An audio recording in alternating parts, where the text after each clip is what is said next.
बीच Ukraine की सेना ने दावा किया कि पश्चिमी देशों से मिले एयर डिफेंस सिस्टम को तबाह करने के लिए पुतिन की सेना ताबड़तोड़ हवाई हमले कर रही है, जिसके लिए रूस ईरान के आत्मघाती ड्रोन शाहिद 136 का इस्तेमाल कर रहा है।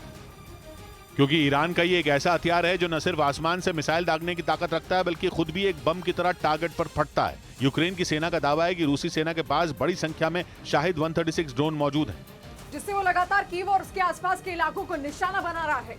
यूक्रेन का कहना है कि रूसी सेना इस ड्रोन की मदद से नेटो देशों से मिले मिसाइल डिफेंस सिस्टम को तबाह करने की कोशिश में है, क्योंकि उसे यह पता है कि जब तक यूक्रेन के पास पेट्रियट जैसे एयर डिफेंस सिस्टम मौजूद हैं, तब तक कीव पर कब्जा करना नामुमकिन है। इसीलिए रूस लगातार ड्रोन अटैक कर यूक्रेन के एयर डिफेंस सिस्टम को बर्बाद करने में जुटा है। इस बीच पश्चिमी मीडिया का दावा है कि बखमुत में रूस की पकड़ कमजोर हो गई, जिसके लिए वैगनर ग्रुप के चीफ येवगेनी प्रिगोजिन ने रूस के सैनिकों को जिम्मेदार ठहराया। यानी रूस के जख्मों पर वैगनर चीफ ने नमक छिड़क दिया। और वैगनर ग्रुप के चीफ येवगेनी प्रिगोजिन ने दावा किया कि बखमुत के उत्तरी इलाकों में एक बार फिर यूक्रेन ने अपनी जमीन वापस ले ली। मतलब जिस इलाके पर पुतिन की सेना अपना अधिकार बता रही थी, वो उसके हाथ से रेत की तरह निकल गया। पश्चिमी मीडिया का दावा है कि बखमुत के बाकी हिस्सों में भी रूस की पकड़ कमजोर हो गई है। वहीं येवगेनी प्रिगोजिन के मुताबिक ये सब रूस की सेना की लापरवाही की वजह से हुआ। इससे पहले भी वैगनर चीफ रूस के रक्षा मंत्रालय पर कम हथियार देने का आरोप लगा चुके हैं। उन्होंने ये तक दावा किया था कि बखमुत में उनके 20,000 सैनिकों की जान जा चुकी है। और एक बार फिर वैगनर ग्रुप और रूस की सेना आमने सामने है। उधर यूक्रेन की गोलीबारी के बीच रूस अपने बॉर्डर वाले इलाकों को खाली करवा रहा है। यह दावा बेलग्रेद के गवर्नर ने किया। उन्होंने बताया कि प्रशासन की ओर से जल्द बॉर्डर वाले इलाकों को खाली करने की अपील की गई, क्योंकि यूक्रेन लगातार बेलग्रेद को निशाना बना रहा है। बेलग्रेद यूक्रेन की सीमा के पास बना रूस का इलाका है, जहां कई बार हवाई हमले हो चुके हैं, जिसे देखते हुए रूस ने वहां से अपने नागरिकों को निकालना शुरू कर दिया। कुछ दिन पहले रूस ने अपने बॉर्डर वाले इलाकों से बच्चों को निकालने का आदेश दिया था। इस बीच यूक्रेन ने एक बार फिर वहां हमला कर दिया, जिसके बाद रूस अपने बाकी नागरिकों को भी वहां से निकाल रहा है। बेलग्रेद के गवर्नर ने दावा किया कि यूक्रेन के हमलों की वजह से रूस के करीब 4,000 लोग अस्थायी घरों में रह रहे हैं।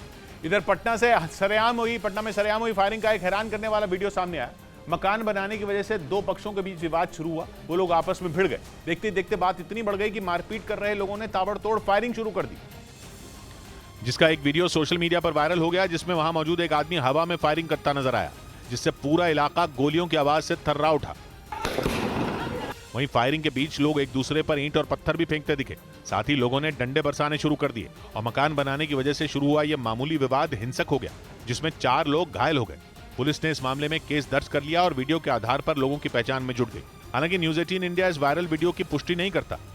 उधर मिस्र और इजरायल की सीमा पर दोनों देशों के सुरक्षा बल के बीच मुठभेड़ हो गई, जिसमें इजरायल के 3 सैनिक मारे गए, जबकि मिस्र के 1 जवान की मौत हो गई। इजरायल की सेना ने इसकी पुष्टि की और बताया कि सीमा पर उनके सैनिक ड्रग्स तस्करों को रोकने की कोशिश कर रहे थे। तभी मिस्र के पुलिसकर्मी और इजरायल की फौज के बीच मुठभेड़ हो गई, जिसमें गोली लगने से इजरायल के 3 सैनिकों की मौत हो गई। वहीं सैनिकों की हत्या को इजरायल के प्रधानमंत्री बेंयामिन नेतन्याहू ने आतंकी हमला करार दिया। इस मुठभेड़ के बाद इजरायल और मिस्र दोनों देशों की ओर से जांच के आदेश दे दिए गए। हालांकि इजरायल और मिस्र के बीच लंबे वक्त के बाद सीमा पर ऐसी घटना देखने को मिली, क्योंकि साल 1979 में इजरायल और मिस्र में एक शांति समझौते पर सहमति बनी थी, जिसके तहत दोनों देशों के बीच सीमा पर शांति बनी रहती है और बहुत कम टकराव देखने को मिलते हैं।